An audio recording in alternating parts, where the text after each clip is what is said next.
Xin chào mọi người.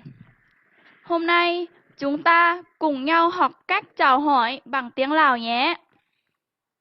Dạ bài đi, dạ bài đi. Xin chào.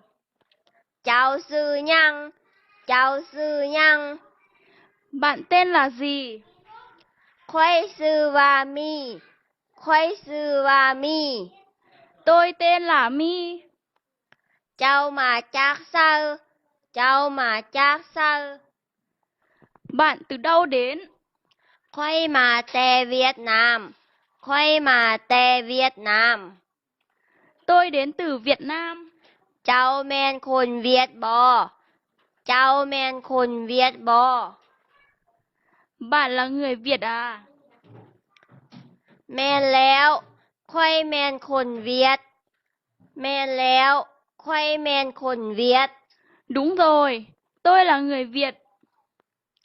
Nhìn đi thì đây hu chắc cháu, nhìn đi thì đây hu chắc cháu. Rất vui được gặp bạn.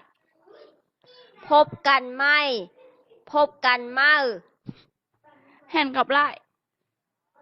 ลาก่อน ลาก่อน Tạm biệt.